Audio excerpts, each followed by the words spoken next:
Is everyone ready? Good evening, everyone. We're going to call this meeting to order. All rise for the flag salute. Allegiance to the flag of the United States of America, and to the republic for which it stands, one nation, under God, indivisible, with liberty and justice for all.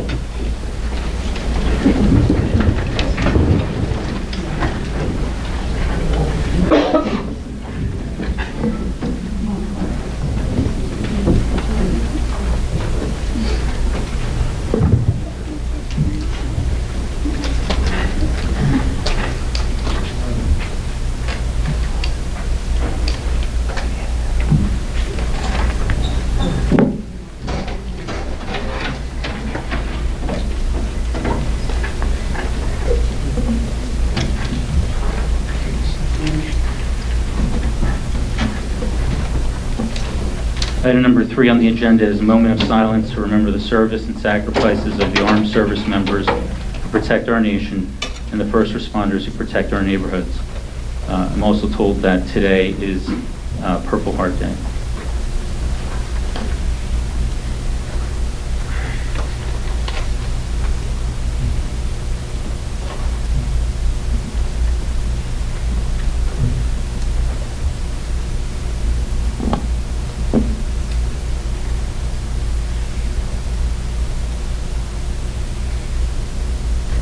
Thank you.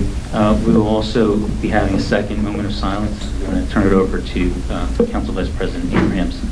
I would like to have this moment of silence and bow our heads for a very dear friend and former colleague of mine that suffered one of the worst losses anybody can imagine, the loss of their son.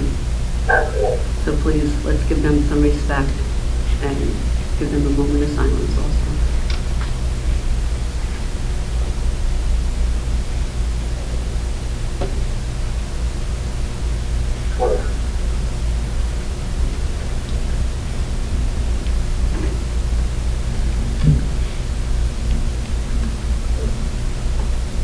Thank you. Just to clarify, the father of the person that Council Vice President Abrahamson was referring to is also a member of the employee of Rockaway Township and the Rockaway Township community. Clerk, please call the roll. Councilmember Quinn? Here. Councilmember Friedlander? Here. Councilmember Puccio? Here. Councilmember Palumbo? Here. Here. Councilmember Smith? Here. Councilmember Sackett? Here. Councilmember Kelly? Here. Vice President Abrahamson? Here. President Jednak? Here.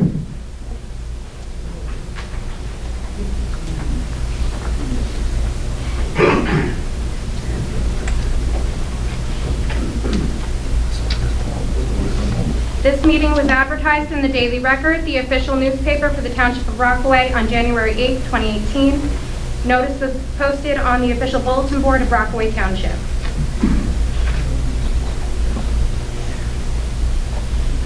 Item number 6 on the agenda is the designation of Sergeant at Arms, Township Code 2-5.15, decorum. While the council is in session, the members shall preserve decorum. While the council is in session, the members shall preserve order and decorum. The council president, at his or her discretion, shall direct the chief of police or such other person in the police department as he may designate to be the sergeant of arms at the council meeting. The sergeant at arms shall employ reasonable means to maintain the proper order and decorum consistent with accepted standards. I see Police Chief McParland is with us this evening. Chief, will you be serving as the Sergeant at Arms for the meeting? Mr. President, Officers Campbell and Hart will be acting to provide security to the meeting. They will intercede as directed by the chair if someone is ruled to be out of order. Likewise, they will act as directed by the chair to remove persons who are ruled out of order by the person running the meeting, the chair. I see one officer in the room. Can you identify yourself? Officer Stephen Hart. Okay, and I don't see the other officer. Standing He's up. at the door. Okay. Can you identify yourself? Officer Campbell. Thank you. Thank you both for being here. The accepted standard is that members of the audience are asked to keep their volume to an inaudible level so that business can be conducted and so that those who are speaking can be clearly heard. If an individual becomes audible, the Sergeant-at-Arms is expected to ask the individual to reduce their volume to an inaudible level or ask the individual to leave the meeting room as necessary. Thank you. Next on the agenda, we have item number 7, approval of the minutes. There are no minutes to approve. Next on the agenda, we have item number 8, council appointments. There are no council appointments to approve. Next on the agenda, we have item number 9, ordinances to adopt. We have ordinance 018-15, ordinance reappropriating $184,000 of proceeds of obligations not needed for their original purpose in order to provide for various municipal facility improvements in the Township of Rockaway in the County of Morris, New Jersey. This is the second reading on this. Those who attended the last meeting should recall our discussion regarding this ordinance and the introductory vote that took place with regard to this ordinance. Is there a motion? I'll motion. Second. Motion by Abrahamson, second by Puzia. As this is a second reading and final reading of the ordinance before adoption, ordinances up for adoption are required to have a public input session. So at this time, if there's any member of the public who would like to speak regarding this ordinance only, ordinance 0-18-15, I ask you to please step up to the microphone, state your name and address for the record. Seeing no one, I will now close to the public. Is there any discussion among the council with regard to this ordinance?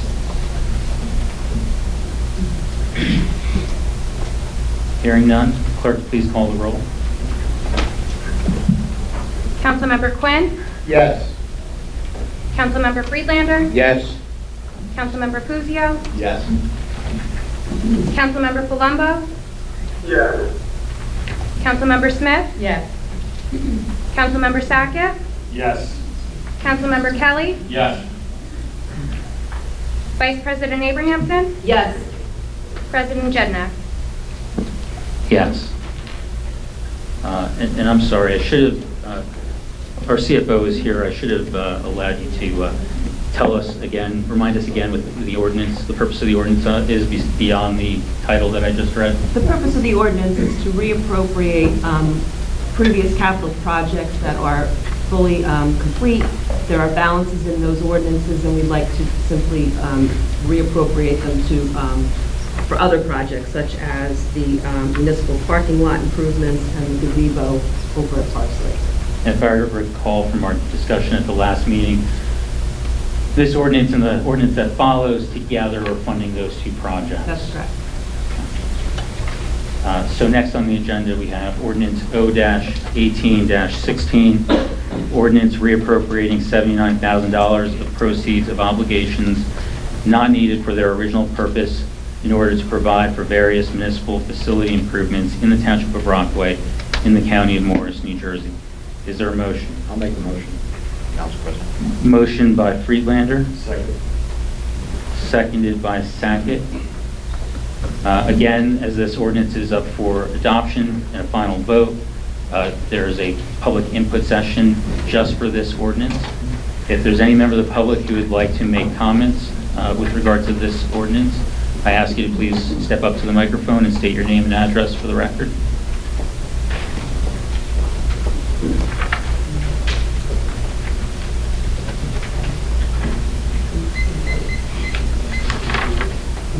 Can I have the ordinance number again, please? The ordinance number is 0-18-15. Oh, 15. I'm sorry, 16. 16, okay. Just for maintaining Robert's Rules of Order, since the last vote was done improperly, where you announced to the public what it was about other than the ordinance number, would you please, for the sake of the audience, which is the public, which you are here to serve, please tell what the ordinances are. That's the proper order of Robert's Rules, not the backwards way that you just did it. This is about Fleetwood Drive getting $79,000 for improvements. So I think the public is entitled to know a little bit more about the ordinance before you do take the vote. Thank you for your consideration. Thank you for your comments.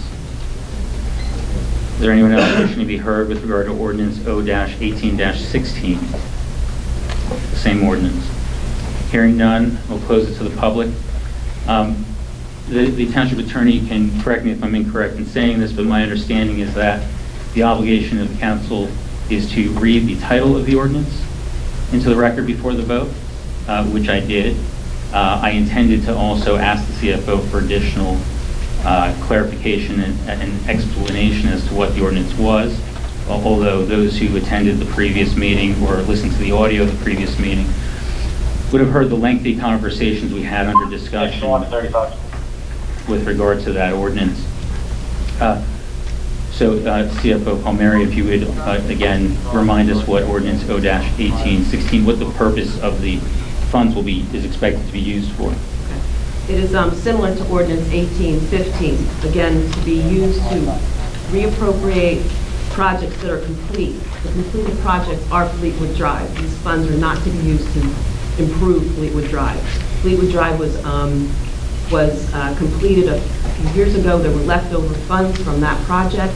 We're reappropriating those funds towards municipal facilities, including the municipal parking lot and the gazebo as part of the budget. Thank you. And I don't have it here with me, but for those who are interested in further information who didn't attend the last meeting, if you go on the township's website and you go to the transparency page and you scroll down to the budget documents, you'll find a budget document for capital, the capital budget. It'll be 3 pages, PDF or Excel. And if you look at that, you will see these projects on the second page or the third page. I'm sorry, what was that? Page 2. Thank you to our CFO for clarifying that. The bottom half of that page, you will see the request to, someone was kind enough, Mr. Kelly was kind enough to provide me with a copy. The bottom half of the second page of the capital budget shows the reauthorization of the 2 balances from the Fleetwood Drive Section 2 and Fleetwood Drive Section 3 projects to be reappropriated for new projects, which are immediately listed below, which are municipal parking lot improvements and gazebo improvements, which we discussed at length at the previous meeting. We are now closed to the public. Is there any discussion among the council with regard to this ordinance? Councilmember Kelly. Mrs. Palmieri, if you can, what is the amount that is being applied to each project out of the $79,000? Well, again, I think we talked about it at last meeting. We're looking at 2 ordinances almost together because you have ordinance 1815 and 1816 that are both funding various municipal improvements focusing on the parking lot at the municipal building and the gazebo. So with 16, are there only 2 projects that are going to be funded out of the $78,000 from the 16? Or are we adding the entire 184 along with the 79 for all the improvements to tap into? So let's say one project was to pull more money, we would take more money out of the 018-16 to apply it to that. So not each project has a set limit. That's correct. And CFO, if I could ask you, as I was totaling the numbers since our last meeting, I believe that the amounts of the 2 ordinances equals 263,000. Yeah. And I believe that the total cost of the projects only totals about 205,000. That's right. We've built in some contingencies for planning, for, like I said, contingencies, and if there's any final design drawings and so forth, that's all built in. So again, these are estimates, and it is for municipal facilities, with again the focus on these 2 projects. But there is just under about $60,000 available that is committed. It's committed for that general purpose, but not specifically committed at this time. That's right. Councilmember Kelly, does that answer your question? It does. Thank you, Ms. Palmer. You're welcome. And thank you for those answers. Hearing no other questions or comments from the council, clerk, please call the roll. Councilmember Quinn? Yes. Councilmember Friedlander? Yes. Councilmember Fuzio? Yes. Councilmember Palumbo? Yes. Councilmember Smith? Yes. Councilmember Sackett? Yes. Councilmember Kelly? Yes. Vice President Abrahamson? Yes. President Jednak? Yes. The vote was 9 yes, 0 no, 0 abstention. The ordinance has passed, as has ordinance O-18-15 by the same 9 yes votes, 0 no votes, 0 abstention. Next on the agenda is item number 10, our open to the public session.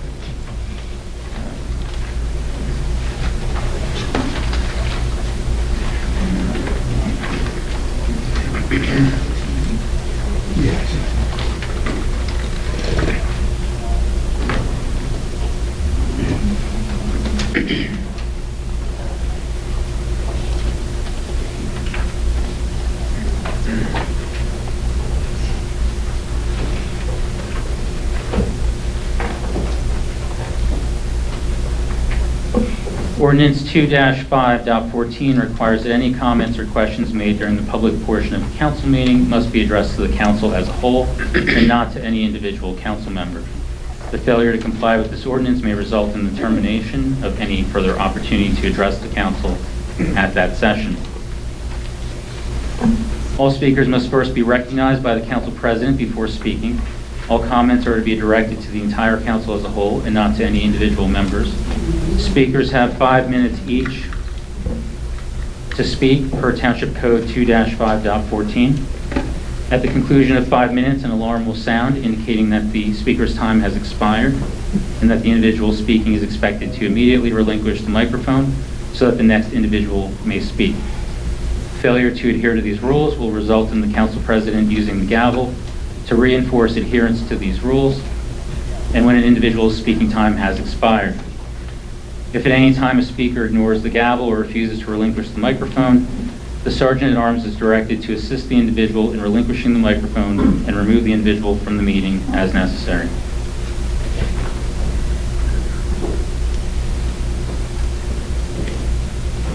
First on the list is Dave Press. Please state your name and address for the record.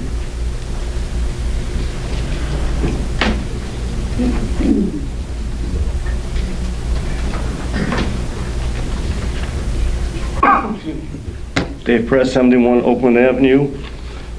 First of all, going back to last meeting regarding the way that Marcy Giantasio and Robert Tovo were treated was inexcusable, and I would think that any of you who are employed or formerly employed or are in a position of trying to become employed, I wouldn't think that you would want to be treated the way these two were treated.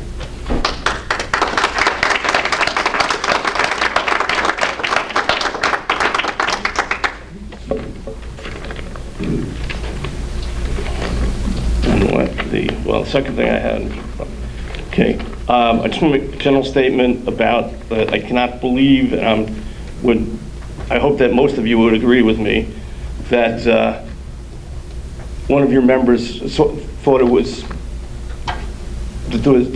nothing wrong with stooping to the level of comparing things that go on in this town to the Nazi Party. I mean, that's just totally disgusting and abhorrent. Okay? And finally, sorry. Okay. It's inexcusable to be challenging an accommodation made for a disabled person. How can you be that bold or that foolish to go after disabled persons, but your actions are especially heinous to that concerning Jack Quinn is one of the finest elected officials this township has ever seen. Thank you.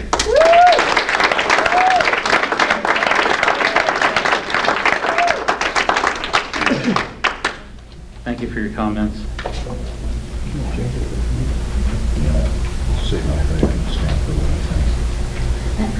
I'm going to pause the public session for a moment to make a statement.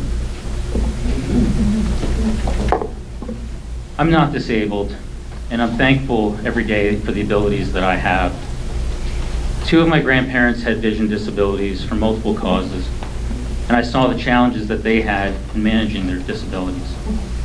There were many difficult times as their disabilities became more severe, like having to ask them to voluntarily give up driving for their safety and for everyone else's safety.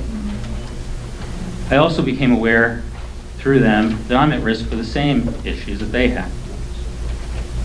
A few years ago, I had a pretty close call. While riding a bike across the street, I lost my balance and I fell over sideways into the roadway. With my legs on either side of the bike, I couldn't move to get out of the way of a car that was skidding towards me. The car hit me harder than I've ever been hit in my life. The bumper hit my shoulder and my head hit the grill, smashing my glasses. And now you know how I got this way. When the car hit me, my vision froze, and my vision froze at the last thing that I saw, and came back when I was lying on the sidewalk, waiting to be taken in an ambulance. The doctors advised me to carefully monitor my vision for the next 2 years. The impact on my shoulder was so hard that I lost the ability to move it, and it took a long time to recover full mobility. From my grandparents and my own experience, I learned what it can be like to not have abilities, not seeing well, not being able to use my arm. Every day since, I'm thankful that I have these abilities. I also learned that we are all only temporarily able, and we can lose our abilities at any time. This council has the utmost compassion for people with disabilities. For those who were at the last meeting, this council insisted as a condition of our improving funds for the enhancement of the Parks Lake gazebo that the lack of ADA compliance there also had to be corrected to ensure that the gazebo is fully accessible to residents with disabilities. ADA compliance is at the forefront of our minds on every project that this council reviews. The Township Code establishes a policy and procedure manual, which anyone can find and read on the Township website. Less than 2 years ago, back in September of 2016, Mayor Datchison's administration asked the council to pass an update of a policy specifically oriented towards reasonable accommodations. Councilmember Puzio voted for it, Councilmember Quinn voted for it, and I voted for it. And a number of other members voted for it who aren't here. Generally speaking, if a township employee, which includes council members, indicate a need for an accommodation because of a disability, then we will refer the request to the acting business administrator in accordance with the code and the policy manual. This very public conversation arose because the mayor put some things on social media. We all know that it's not appropriate to talk about other people's health situations publicly or on social media. We have laws like HIPAA regarding medical privacy, and if you read through our policy manual, it speaks about the confidentiality of medical information and records in numerous places. I don't know why the mayor did that. I think it was a mistake, and we're not going to follow him and make the same mistake. We're going to follow the code and the policy manual instead. And we expect that the policies will be adhered to. We expect that the acting business administrator will follow the policy and procedure manual and decide on whether any accommodations for any employees are necessary and reasonable. That's the fair thing to do, and it's the right thing to do. This council has said nothing publicly and will say nothing publicly about any employee's medical condition or related records. We're not going to because it's not appropriate and it's not law. We'll now open it back up to the public. Next on our list is Paul Waldeck. Please state your name and address for the record.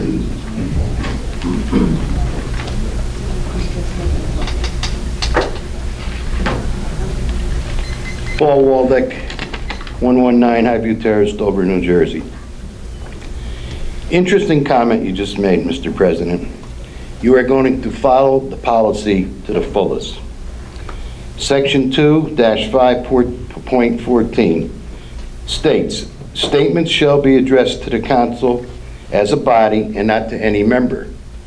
However, if I go back and look at the videotapes, I see where a person in the audience came up here with a picture or a photo of a councilman's house, and you abruptly stopped them from continuing. Yet, further on, a member of the audience came up here and acknowledged the same council member in thanking him for donating his salary to the library. You did not stop this person. So I don't know how you can conform to the policy. One time it works and the other time it doesn't work. I also want to talk about some other ordinances. Employees' responsibility.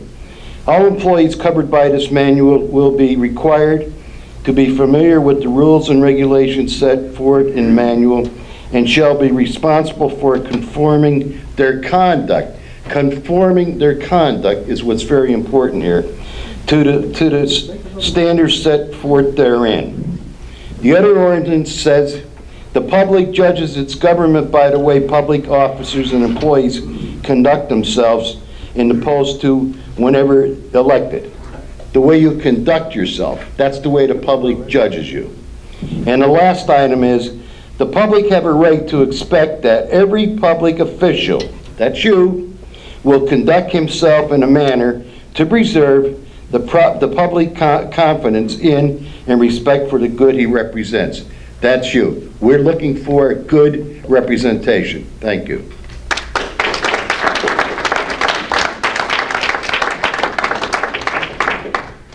Thank you for your comments. Next on the list is Jodi Pasquale. Please state your name and address for the record.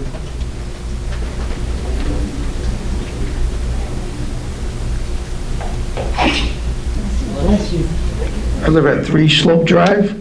I'm curious about my taxes went up 10%. I want to know where the money's going.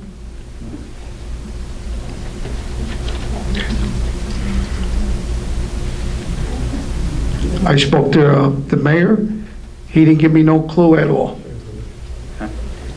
Sir, if this is your first time joining us, Yes.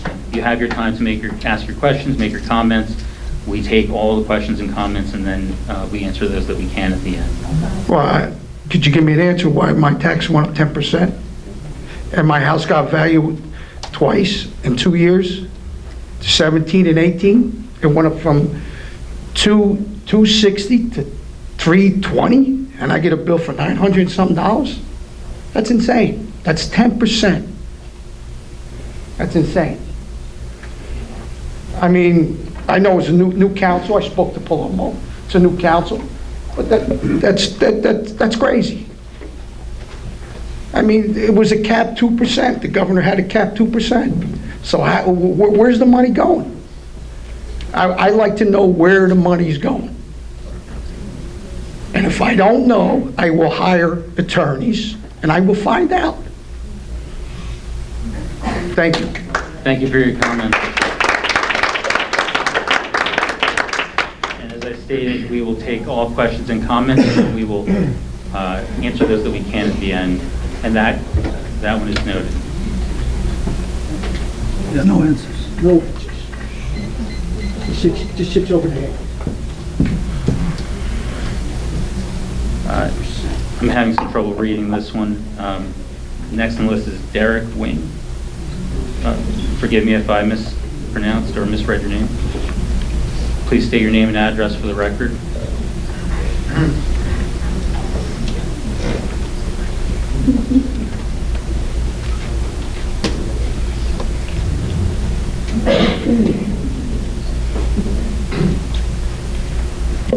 My name is Derrick Wink. I live at Miller Avenue, number 23 in Rockaway. As you can heard from my accent, I'm not an American citizen, but I hope to be very soon. I come from a nice country called the United Kingdom. but I love it here, and I love Rockaway very much. I've met some wonderful people and some lovely new friends, and my wife and I have been made extremely welcome.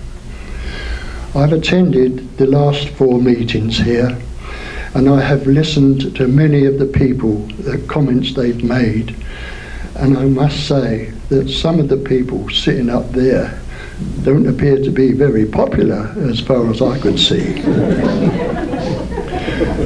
But 2 things have stood out for me of late. One occurred last week, and before I go any further, I apologise for the new young lady who's sitting on your right-hand side. But last week there was another young lady, and I know she was apparently a temporary clerk here, but the way that she was dismissed in front of all of the public here, I thought was very, very bad indeed. And I think that young lady should have an apology of some sort from the way that she was dismissed.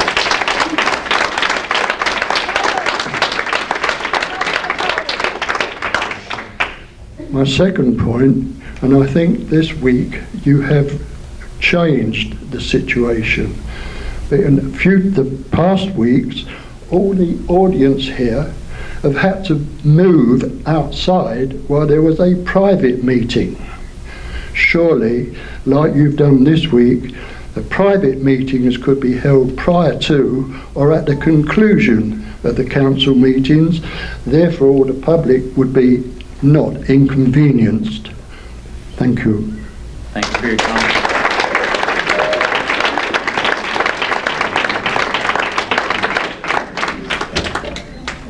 Thank you for your comments. Next on the list is Michelle Kestenbaum. Please state your name and address for the record.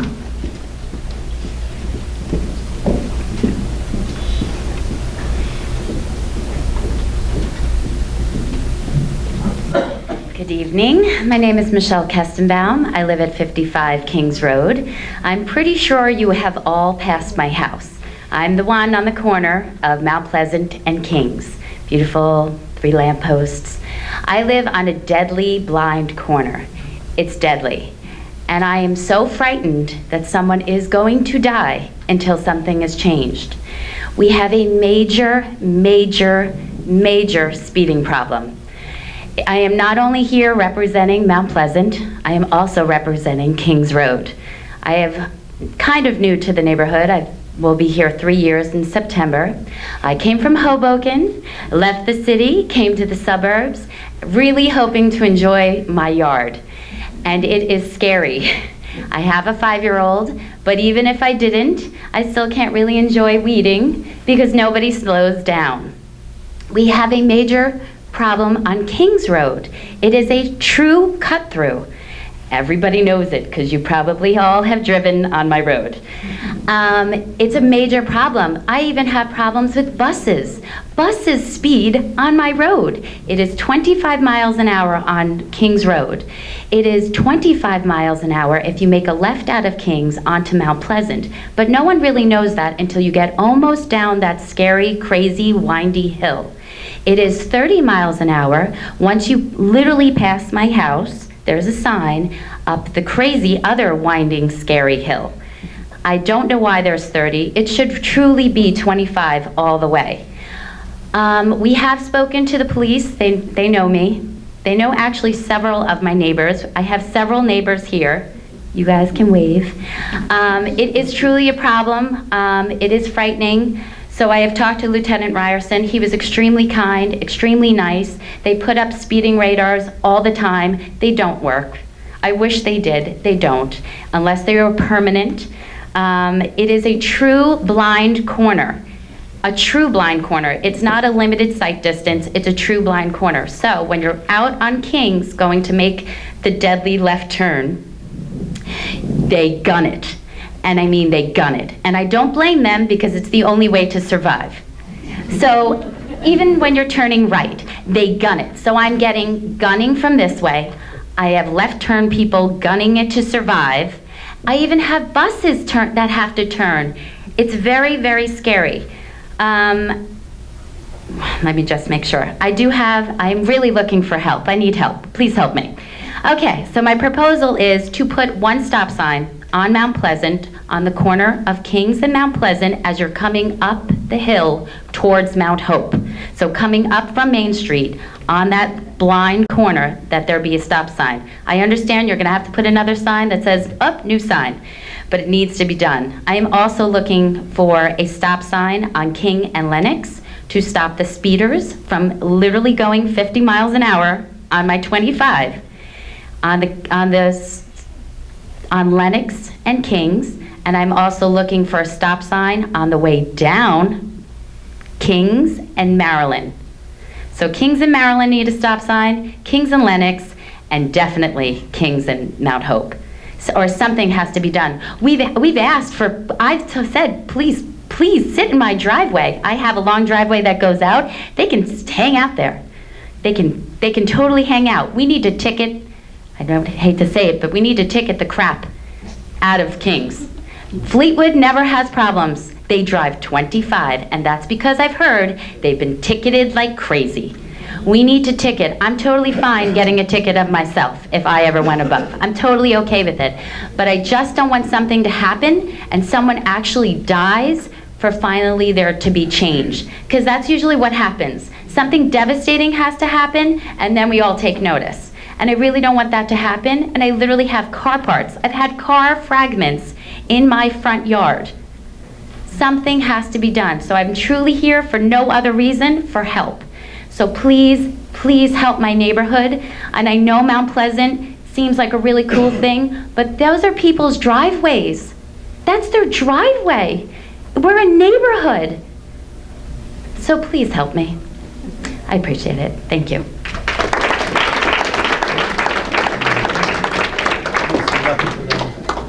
Thank you for your comments. Next on the list, we have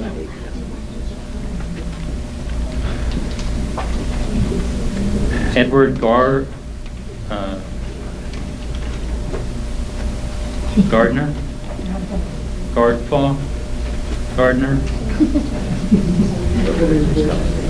I apologize for butchering that. Please state your name and address for the record. The name is Edward Garofalo. I live at 330 Mount Pleasant Avenue, Dover. Garofalo, either way you can pronounce it. 330 Mount Pleasant Avenue in the Rockaway Township with a Dover mailing address.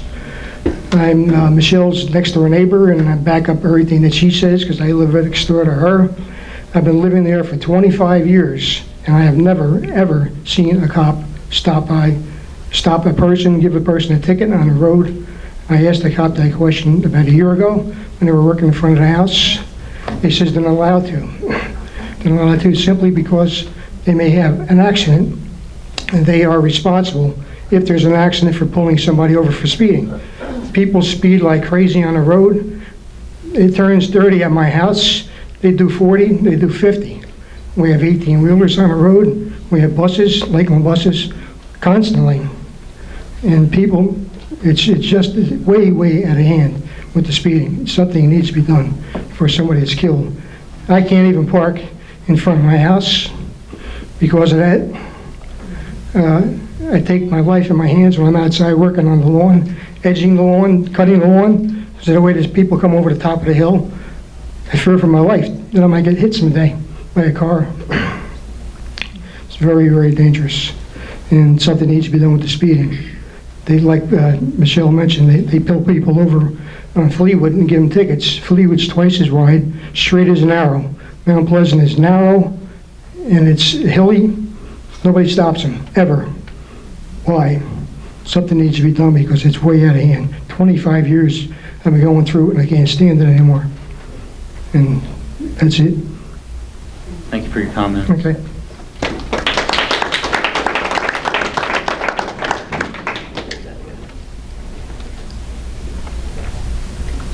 Next, we have Mary Garofalo.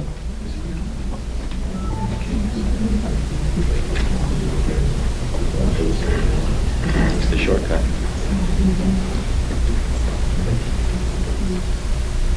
Hello, my name is Mary Ellen Garofalo, and I also live at 330 Mount Pleasant Avenue, and we've been there since 1993, my husband was saying. We also raised a family there, and in 1993 and 94, were before the council and asked for help with that street a long time ago. And even back then, we were told that the street was very dangerous for police to be there policing and pulling people over. And even at that time, I did say, but it's okay for little children to be out there. And no one is doing anything about the road. Great town. People do as much as they possibly can, but I have to honestly say, with the situation in Mount Pleasant, we really have been abandoned on this issue. And I really feel it's time that somebody take a good solid look at Mount Pleasant and do something to stop the speeding. We've had 3 accidents. We have had 4 hydrants. We've had over 7 mailboxes. We've had many parts of cars on our lawn. And like my husband said, when we're doing the lawn and we're out there, even pulling out of the driveway, it's very dangerous. So please do what you can. Thanks so much. Thank you for your comments.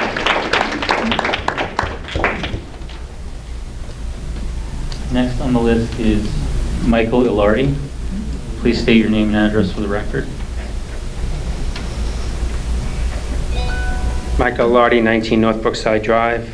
First, I'd like to thank most of your council folks that came to Festival Day for the parade. The mayor was there. We appreciate you attending and showing support. And Mike, you owe me a ride in your Corvette. I noticed a sinkhole on the corner of North Brookside and West Lakeshore by the storm drain. And it's starting to get bigger, so it's just probably just eroding underneath the storm drain. Last month I mentioned the House 14 Cayuga, which hasn't been mowed in about 2 years. They did it last week, so I appreciate that getting taken care of.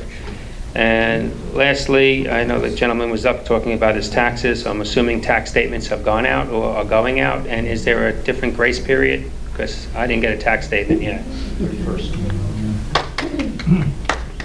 That's all I have. Thank you. Thank you for your comments.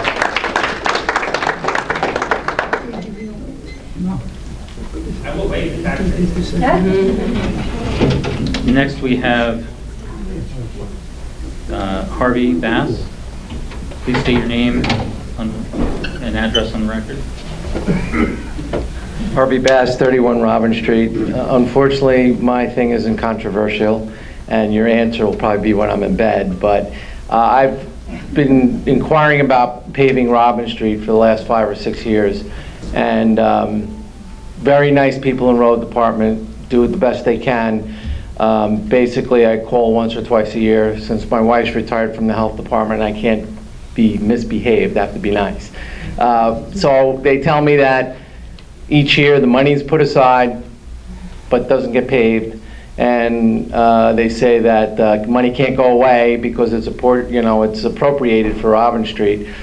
A most recent conversation with a very nice woman in the road department said to me, they came in, I guess, the spring, contractor, because they have to make the ADA ramps on the corners before they can pave.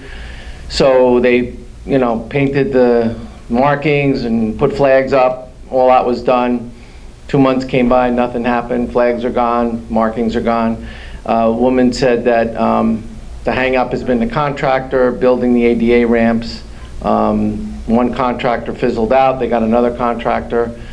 And she said someone would call me back, and lo and behold, very nice like a supervisor, a gentleman from the road department called me on a Monday night and said it's going to happen soon. So I was just interested in, one, is it going to happen? And 2, is there a risk that the funds can go away and they won't pave Robin Street? Thank you. Thank you for your comment.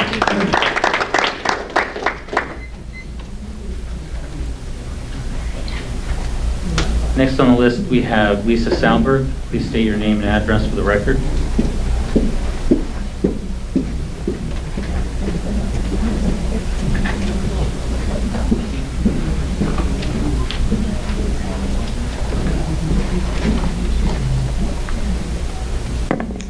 Good evening, Lisa Sal Berg, 10 Bergen Hill. I've got lots of notes tonight, so we're going to do a lot of reading.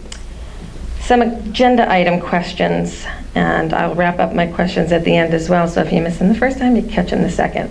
Item 11B states that the administration will be presenting a plan for Peterson Field. However, in the last meeting, the mayor explained that there were no funds to create a complex plan, yet the council president put it on the agenda. For what purpose exactly? How is the administration supposed to create a plan when there's been no appropriation of funding? Number 2, 15, new business. What is the council's legislative role in the discussion of a vehicle? If this matter needed to be discussed, it probably should have been done so during the budget process before you cut the budget for the new vehicle that was going to replace the ones that they have to kind of put back together. Number 3, I'd like to congratulate the council on adding back in 1817 to the agenda after the confusion in the last meeting where they first voted not to, then voted to, then not to give the $40,000 to replace the parking lot at Peterson. So good job there. Next, this one gets a little complicated. Human resource issues. The action of the council of May 8th has culminated in exactly what those in attendance that night would have thought. Legal action from our former business administrator. A $500,000 legal action for calling him a criminal in a public meeting. This council should be on notice that the actions of that day and since have been in complete disregard for good employment practices, and it goes beyond the horrendous treatment of the BA that night and the town attorney that night, but to employees who are currently working for this town. It is not appropriate to have council members disturbing employees while they're at their work day and disregarding the chain of command for those employees. Hostile work environment claims are very serious business and could lead to very costly litigation and settlements that we're all going to end up paying for. What actions is this council willing to make to ensure that employees are not harassed and that the proper chain of command is followed through the administrative branch of government?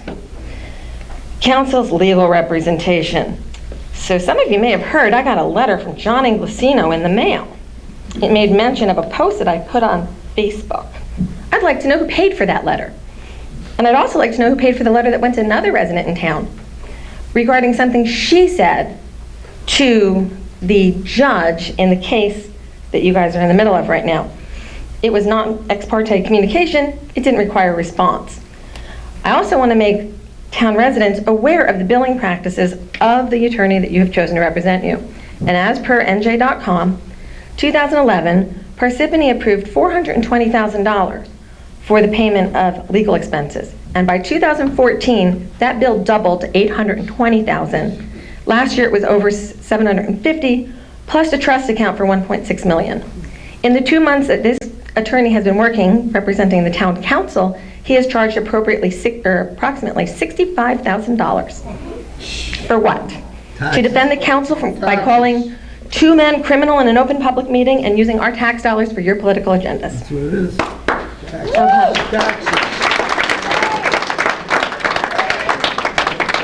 I do feel it is an appropriate time to note that the total legal fees for our town have been under $300,000 from 2011 to present, with no more than $10,000 in a trust account at any time. And moreover, I'll add that his advice and guidance has proven effective and right every time he's been challenged.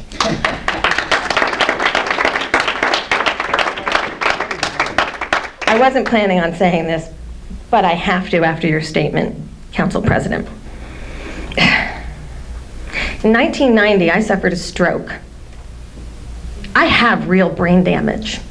Your little joke before about being hit in the head with a car and, oh, that's what's wrong with me? Traumatic brain injury is a real thing, and it does affect people. And some people here, as a stroke survivor, like others are, and you will know it. That grandstanding was just ridiculous. You treated somebody with disrespect who you know has a disability, you visited him in the hospital. You didn't have to act like you acted. You should be really ashamed of yourself.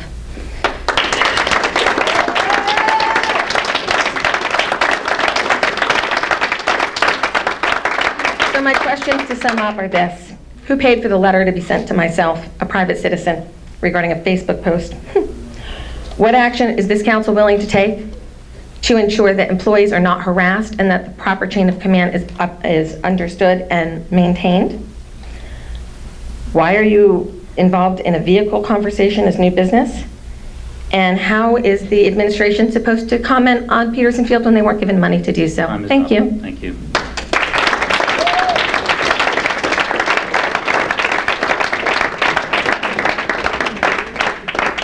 Thank you for your comments. Next on the list is Elizabeth O'Connor.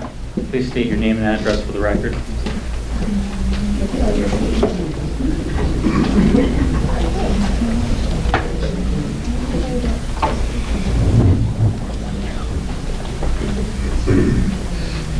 Good evening. My name is Elizabeth O'Connor. I live at 134 Mount Pleasant Avenue. My husband and I moved to the township 10 years ago due to its great reputation and its proximity to Picatinny Arsenal. I'm here today to reiterate our concerns with the speeding on Mount Pleasant Ave. I've witnessed the aggressive driving firsthand, taking my kids to school and commuting to the Arsenal every day. As my neighbors stated, the speeding is out of hand.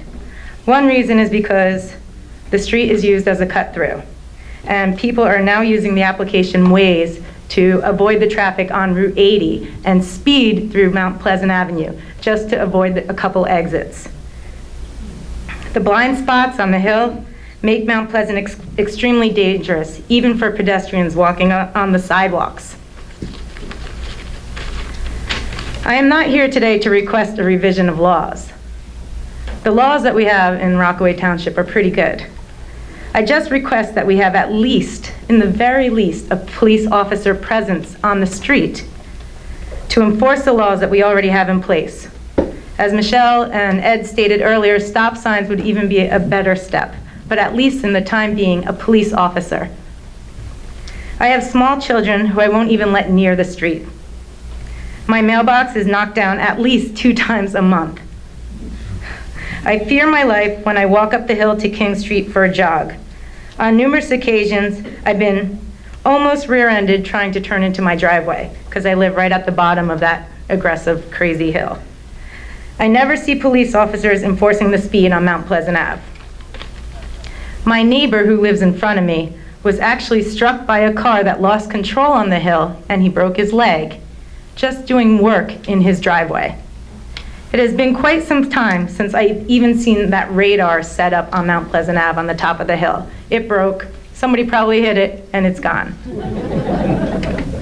I have never, ever seen a speeder pulled over on my street by a police officer.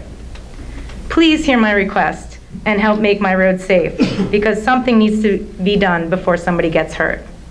Thank you.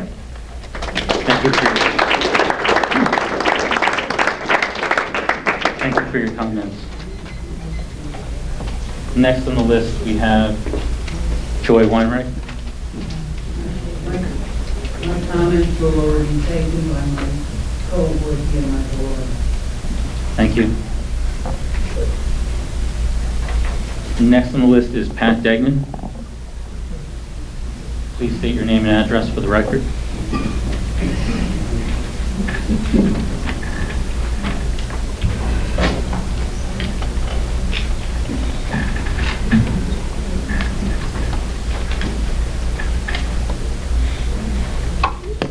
Pat Degnan, 88 Valley View Drive.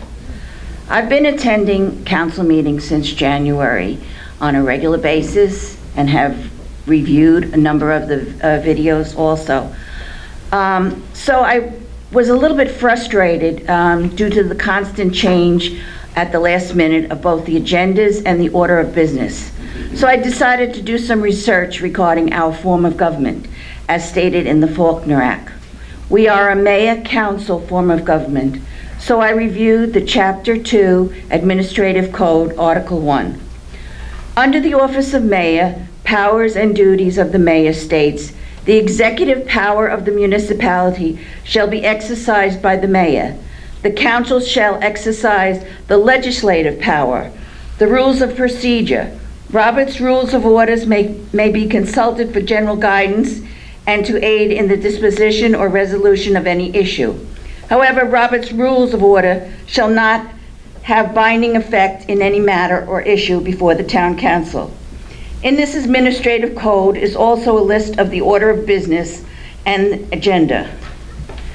And it reads, roll to be taken by the clerk, notice of the Public Meetings Act, approval of minutes of previous meetings, ordinance to adopt with public comment, open to the public, ordinance to introduce, consent agenda, resolutions, appointments, old business, new business, reports, committees and administration, and adjournment.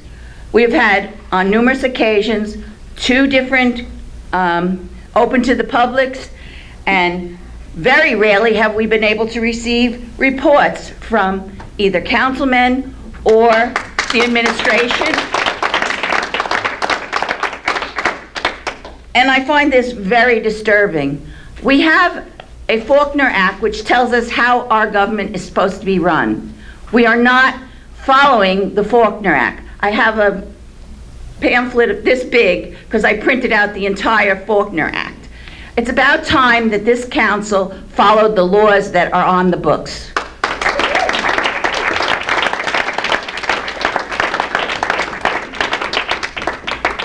Thank you for your comments. Next on the list is Stacey Greg. Please state your name and address for the record.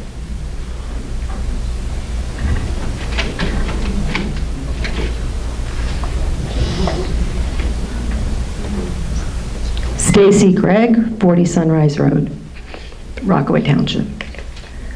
I agree with everything that was just said by Mrs. Degnan.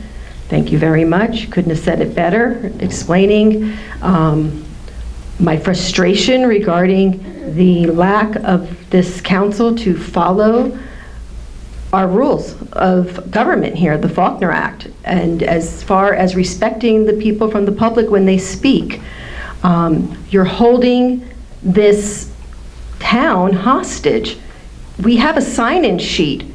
It's supposed to stay up there on that table along with the agendas. Did everybody get an agenda tonight?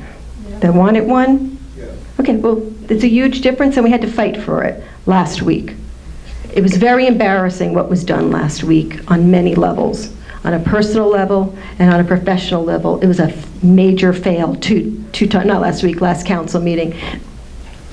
I think the young lady in the back deserves a personal apology in public, just like you embarrassed and humiliated her in public. You embarrassed, as a council, the citizens by the way you treated somebody who came to become a business administrator to our town.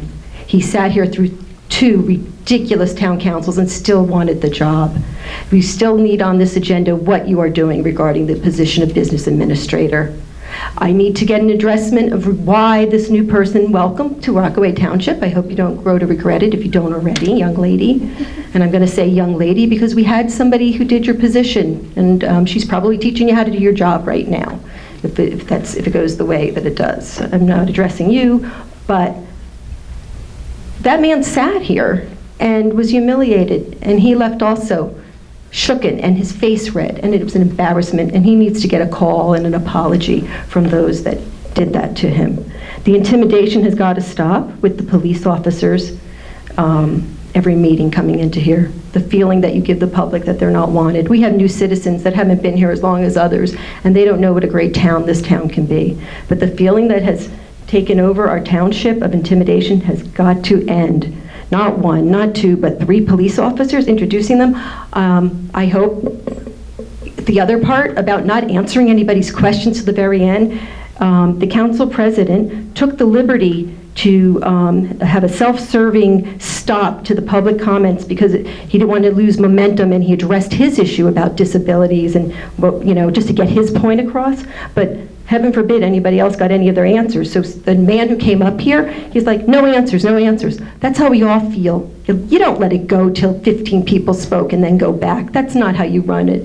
I'm sure it's not in the Faulkner Act.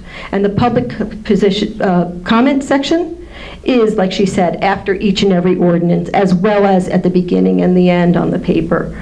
I brought these hats up. They're very helpful, making a congressman quit his job, which he wasn't doing, and that's what's happening here. Some people aren't doing their jobs. It's called a ringleader for a circus, okay? And we have a little circus card over there. So I'm glad it's not going to be as much as a circus as it was last time, but it's not a big improvement. I'd be very interested to hear what this council has to say about the dog and pony show that's been going on, where we have somebody leading and the rest just keep following around in circles and vote the way that he indicates for them to vote. So the other thing is Thank you. Mr. Inglesino's not here tonight. Thank you. Thank you. Thank you. Saving money. Thank you.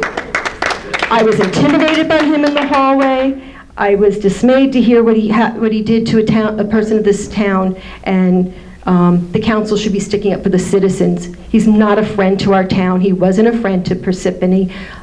I've looked at NJ.com. No town pays over 700, and we've got this guy's at the last town had 1 point something, and this is who this man is using with our tax dollars. Speaking of my tax dollars, I don't have, thank you for mentioning that we didn't get them yet. With all this Mickey Mouse going on, our taxes aren't out. I don't know what my taxes are, how much more they went up. But Big time.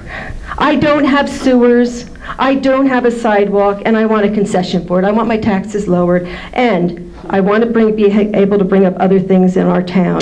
We don't have an anti-bullying day. We don't have a sanctuary town as of yet. We can't discuss it. We can't discuss anything because of this going on. We don't have a gay pride parade. We don't have things that other towns have and have had for a very long time. What we have is... Your time has expired. Bullies. Thank you.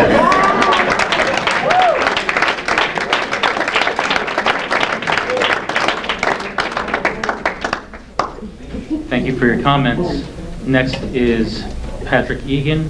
Please state your name and address for the record.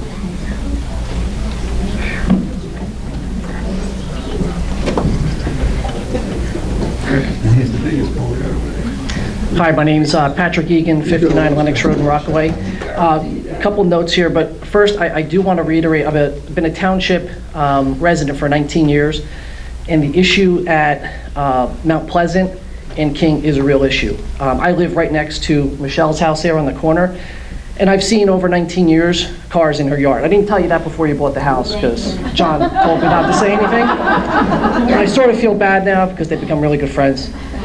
But it is an issue. So if there could be some sort of exploration to do something about it, because I was teaching my daughter how to drive this year, and that is one street I would avoid.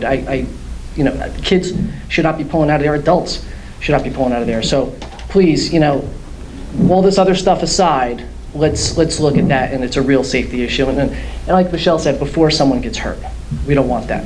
Okay. So some other business. So I want to try to keep this positive because I think for the most part this has been somewhat positive. But I do have a couple of things on my mind that over the past month have transpired. First and foremost, there was a comment that was written in a legal letter that came out from Mr. Inglesino, who is representing, I guess, someone on this council, will remain nameless. And the verbiage in there was, "You are certainly entitled to express your opinions, as warped as they are."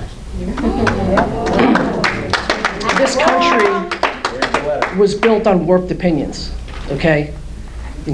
Religion, freedom of speech, all these things were thought as warped at one time.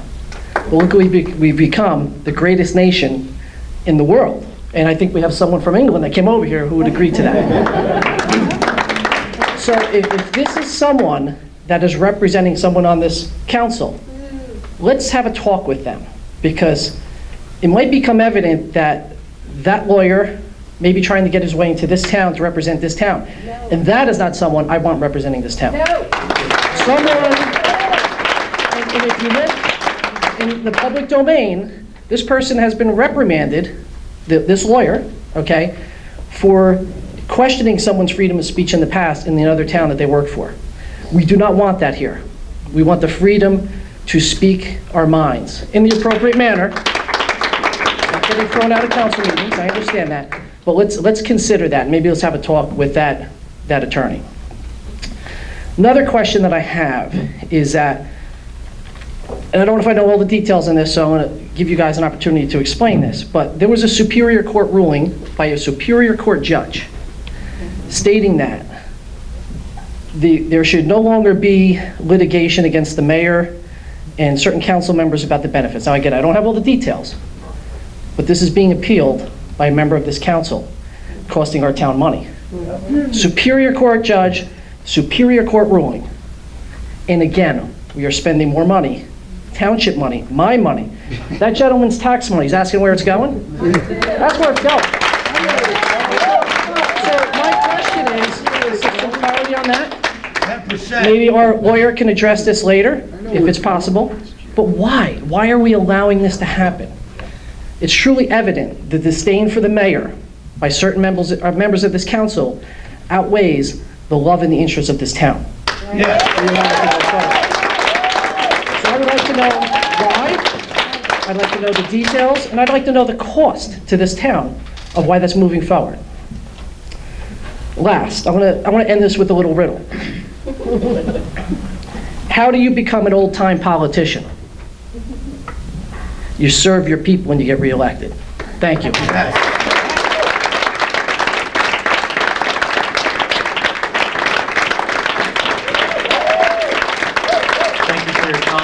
Next on the list is Susan Royak. Please state your name and address for the record.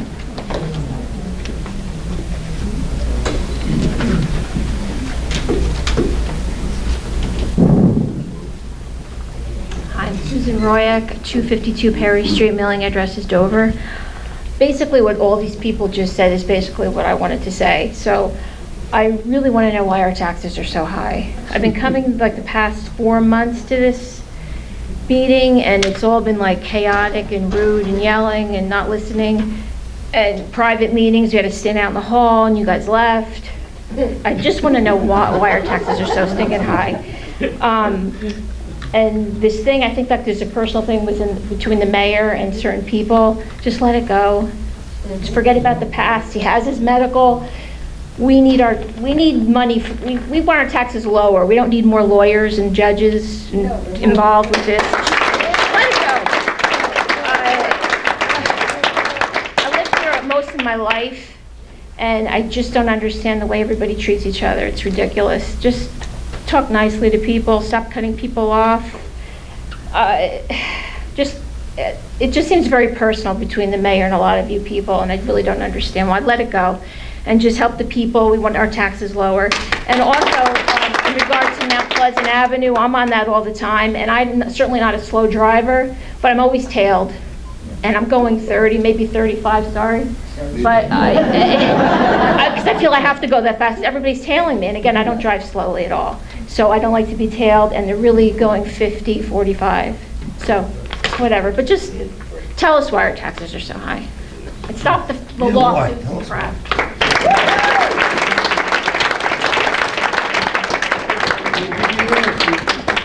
Thank you for your comments. Next on the list is Brian Wittig. Please state your name and address for the record.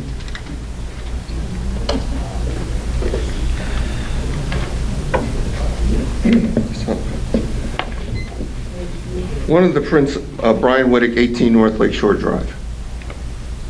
One of the principles and basic rights in which this country was founded is no taxation without representation.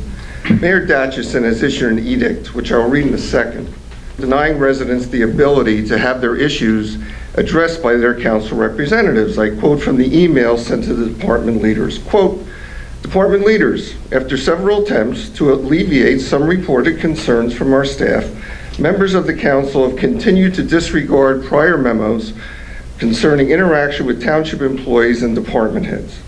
Moving forward, please direct any and all council inquiries to administration without further response. Please inform your direct reports to do so also. Administration will act on the request in a reasonable time and in an appropriate manner. I am sorry that the actions of a few council members have made it necessary to impose these constraints on employees and staff. However, for the time being, this is for your protection and the towns within this political charged environment. Thank you, Mayor Datchison and Mayor." Well, this certainly makes for less work for the administration. So apparently, if a citizen has a problem, they cannot expect any results from the elected representative. Instead, the mayor has become the de facto representative instead of the council and will act in a quote-unquote reasonable amount of time, which could be an hour, a month, a year. It's indeterminate. This is not how a democracy works. Repeat, this is not how a democracy works. This isn't a Republican, Democrat, Libertarian, Green Party issue. Imagine if your congressional representative or senator were so constrained. This action is dangerous and dead wrong. My rights are being infringed upon. If I want to contact Mr. Sackett, who is my ward councilman, because I'm having a concern, I might as well not, since he has no way to get in touch with a township employee. The same goes for every resident and council person in the town. And what about if resident Sackett now wants to contact the township employee? He is conflicted. Is he a councilman with his rights constrained, or a citizen with no such constraints? I resent this in terms that are hard to express. My father, God rest his soul, Oscar Wittig, served 27 months in the U.S. Army in World War II in Europe and earned the Purple Heart, which I didn't even know this is Purple Heart Day, but that's for you, Dad. My father-in-law, God rest his soul, Vincent Marquez, he served in the U.S. Navy in World War II in the Pacific Theater. I have other relatives who have served in the National Guard. These men and women who fought so that we can have our rights and liberties preserved are rolling over in their graves. To have our representation vanquished by an email is immoral and downright unpatriotic. I call upon the mayor to rescind this directive immediately. This is the administration's Vietnam. A great quote from former President Lyndon Baines Johnson on Vietnam, and he knew a little bit about Vietnam. I feel like a hitchhiker caught in a hailstorm on a Texas highway. I can't run, I can't hide, and I can't make it stop. We all saluted the flag at the beginning of this meeting. Let's respect the flag and what it stands for. Thank you for your comments.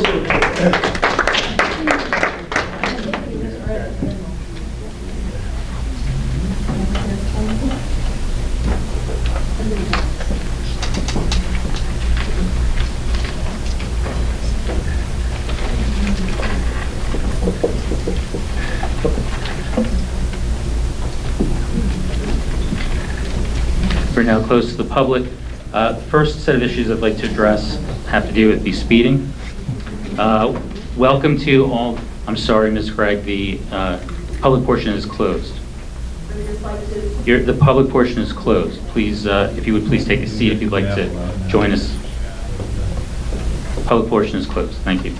So we're going to continue. We're going to continue, Ms. Greg. Ms. Greg, would you please sit down? Thank you for sitting down. Continuing with the agenda with regard to the speeding issue, welcome to all the new residents who've moved from the urban areas to the suburban area of Rockaway Township. Welcome to the suburbs.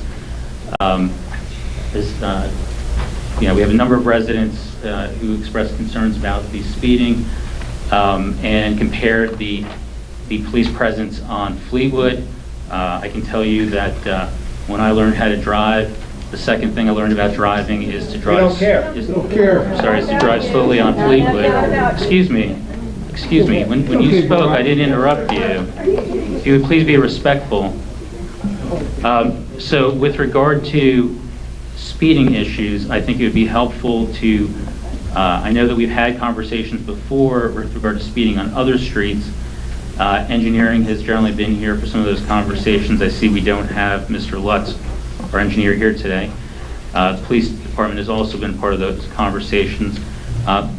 Perhaps the mayor or the police chief could explain how speed is analyzed on a road and what the process is for when residents feel that the speed is too high or too low on a specific road. Can you take this one? Basically, when it comes to speeding, speed surveys are completed by the traffic department and the police department. What that consists of is putting out the speed counters, which you've probably seen on the side of the road, which are the rubber strips.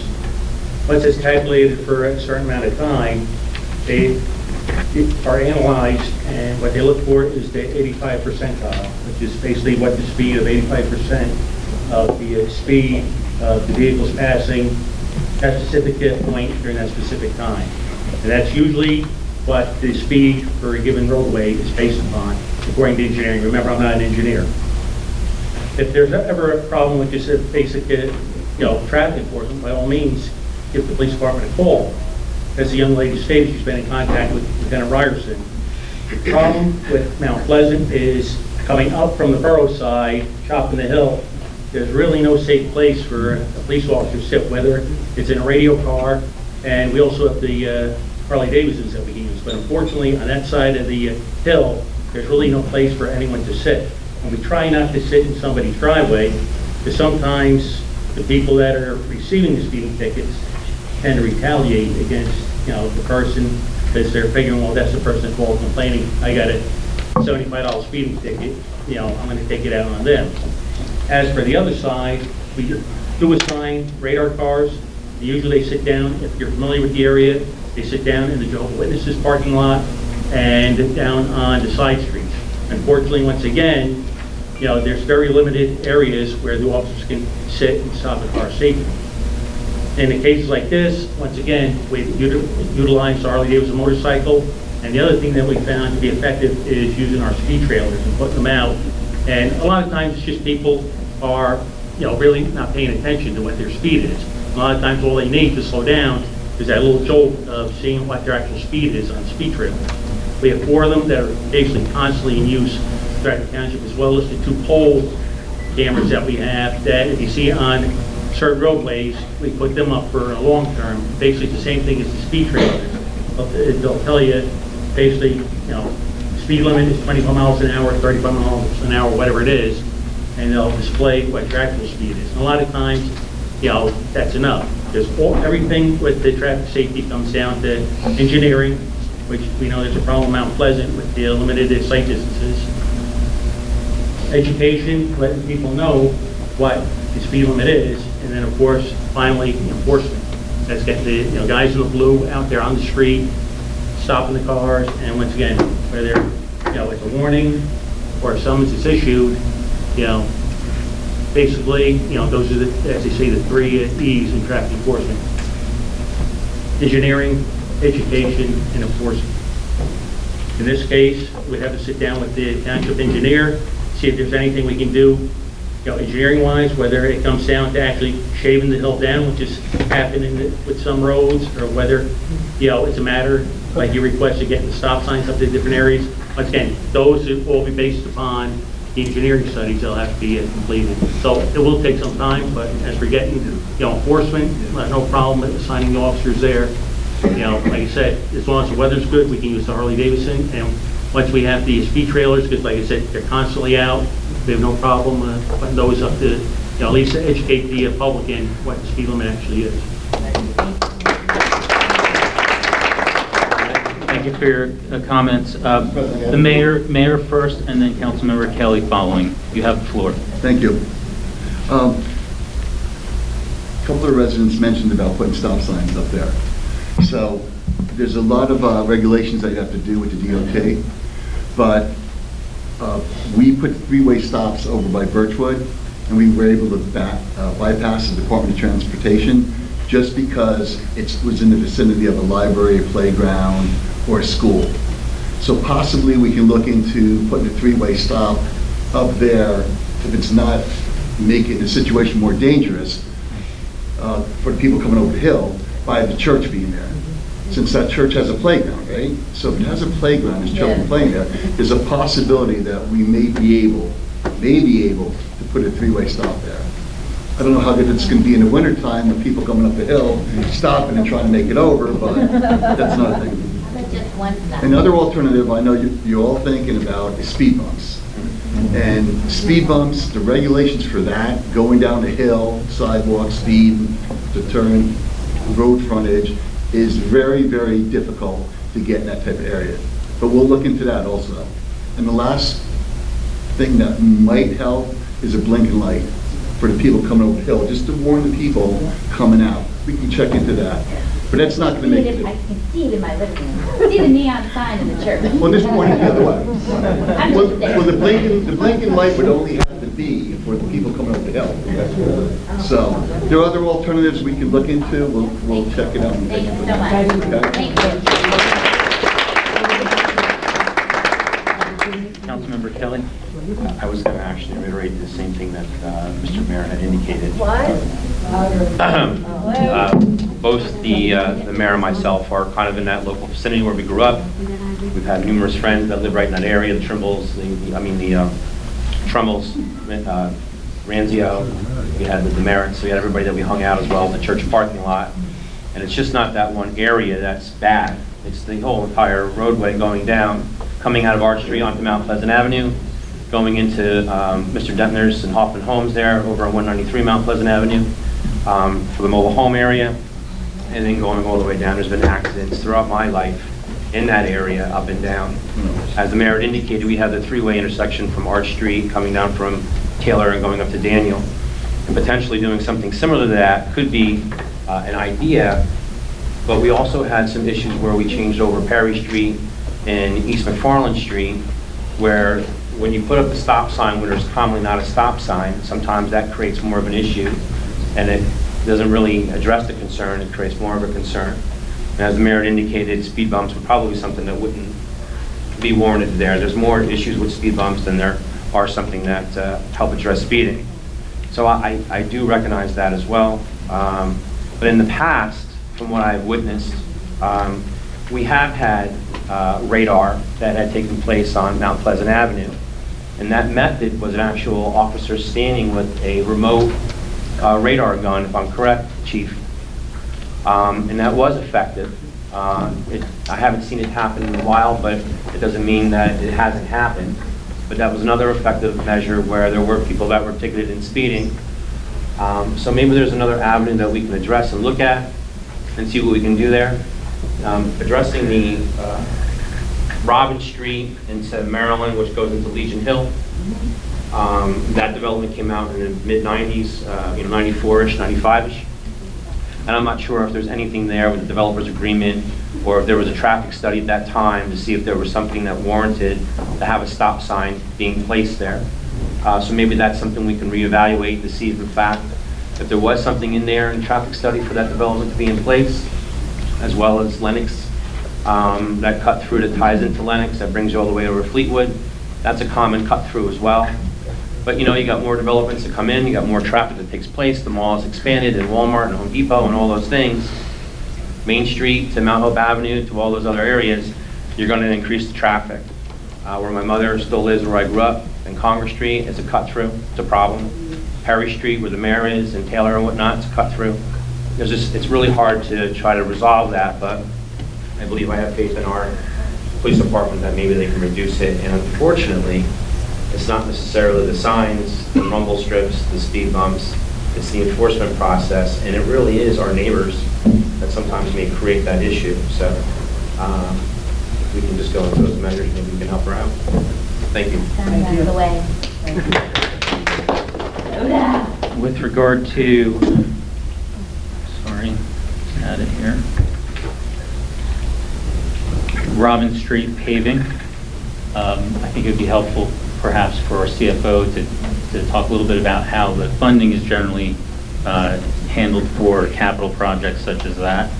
And then I believe in previous years, the town has posted on its website the streets that were going to be paved for that year. I don't know if that's taken place yet this year, or if that's going to be happening. And I don't know if perhaps we have those streets laid out in advanced years where that could also be shared on the web. But I'll let Ms. Palmieri speak, and then Mr. Mayor, if you have anything to add on that, feel free. Yes, each year we appropriate funds for road paving. There is a list that the DPW director prepares every year, including but not limited to a list of streets. I don't have that list in front of me. I can certainly get a hold of one and distribute it. This year we have, we usually appropriate between $600,000 and $900,000 a year. Other years it's been a little less, but we have every year an appropriation for various road improvements that are owned by the town. Mr. Mayor, could that list for this year's list of streets be posted on the town's website? It's posted because I grabbed it off and gave it to somebody a couple weeks back. Okay. And so for members of the audience or those who are watching on YouTube at home, the best way to find that list on the website? I'll post it later on, I'm sure. We'll put it in a quick link at the corner. Thank you very much. Yeah. For Robin Street, I believe it's going to get paved, and the gentleman stated was that the ADHD sidewalk and stuff really took a toll on us, and it should be starting shortly. So. Thank you. Thank you to the mayor and administration for addressing Mr. Gilardi's concerns about the mowing at 14 Cayuga. Mr. Gilardi also had concerns about a sinkhole at Northwest Brookside and West Lakeshore. North Brookside, sorry. Mr. Mayor, with regard to the sinkhole, that's something the DPW would take a look at? Yes, sir. Okay. So, Mr. Gilardi, that's being referred to the DPW. The question of tax statements. I saw on our town website that there is a link posted. I'll let the CFO talk more about that. We received our certification from the county certifying the rate, I believe it was today. The tax bills did go out today, so you should be receiving them in the mail very shortly. If you need to contact the tax department sooner, if you want to call them tomorrow, that's fine. They can give you what your tax bill is. The 25-day, the grace period has been extended 25 days up till August 31st. So you can pay up in that third quarter up until August 31st without having any interest or penalty. So for those who might not have been at a previous meeting where Mr. Burak, our tax assessor, attended and talked a little bit about the process, the state has to finalize certain numbers so that county tax boards can then finalize, budgets can be finalized and then the county tax board can finalize the final rates for the various tax rates within the county. And all of that process was delayed this year. And I think it was potentially exacerbated by the potential state shutdown that never actually materialized, if I remember Mr. Burak's presentation to us on that topic correctly. So that is my understanding of why that is late. Question for when they go out. Do they go out to everyone in town on the same day? So they went out for everyone today? All tax bills went out today, yes. Okay. So everyone will be receiving them as quickly as you get mail, depending on where you live in town. If you live on certain parts of town, maybe an extra day than other parts of town, due to our multiple post offices that have been discussed previously. I'll tell you why, though.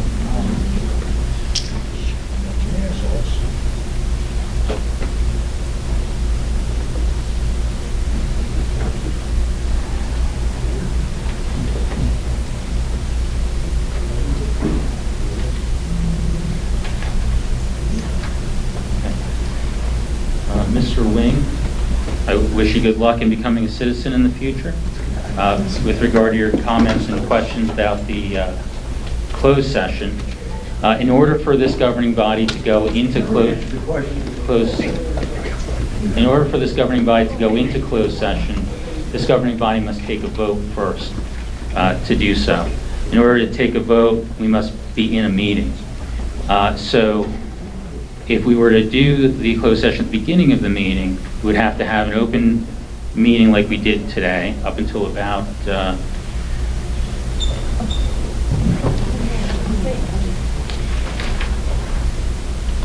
we would get to about item number 6 on the agenda before we would then vote to go into closed session. To your point, that's very inconvenient for the public to do that. And typically that's something that we avoid. As you see on this agenda, there's a closed session scheduled for the end of the meeting just prior to adjournment, so that hopefully we can conduct all the business that we need to do before the public, and following closed session, we simply adjourn the meeting. At the previous meeting that you attended where there was a closed session at the beginning, we had if you recall some of the discussion that was in public following that, We had one of our attorneys on a longstanding land use matter that needed to, well, he sent the council a memo saying that he needed to have direction for a meeting he was going to have with the judge in that land use case on behalf of the township. And he requested that the meeting, in order to have that conversation with him, we would need to go into closed session to do that. He requested that that closed session take place at the beginning of the meeting and echoed the importance that the judge placed on his meeting with us to get our direction. So we did that. Aside from the issues that took place with the agenda at that meeting, the intention is always to have just one closed session at the end. But we learned at that meeting, the assistant business administrator informed us at the meeting that he had called earlier in the day and said he didn't have to be there after all. So we essentially moved it to the beginning at his request. It did inconvenience the public. We apologize for that, and ultimately it didn't serve any purpose. But so it's a long answer. The short answer is typically you'll see it at the end of the agenda, hopefully to inconvenience you the least.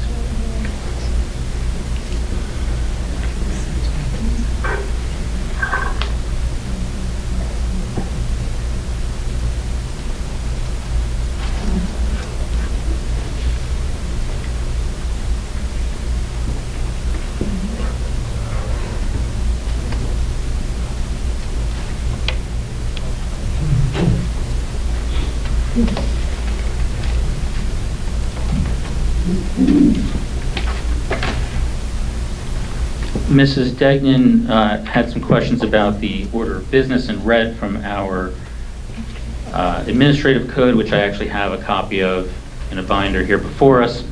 In the same binder, I also have a copy of the municipal charter law.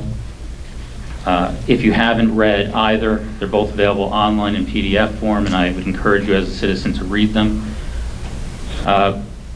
Section 2-5.2, regular council meetings. Section 2-5.4, public meetings. I'll just read this section. All regular and special meetings of the township shall be open to the public. The township administrator, assistant township administrator, township attorney, clerk, chief financial officer, engineer, and such other township officers or employees as may be required shall attend all regular and special meetings of the council. The next section goes on the quorum, the order of business that Mrs. Degnan referred to, and then the order of business that you read is 2-5.7A, which lays out an order of business. And then item B is labeled change order of business. The president of the council may change the order of business as he deems necessary in order to expedite the completion of business to be considered. And that, if you see deviation from 2-5.7A, that order is because of 2-5.7B and trying to streamline the items that we have to address while we're here.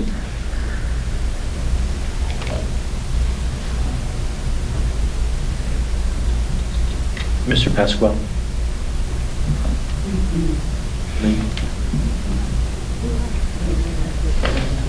I'm sorry, but hold on 1 second.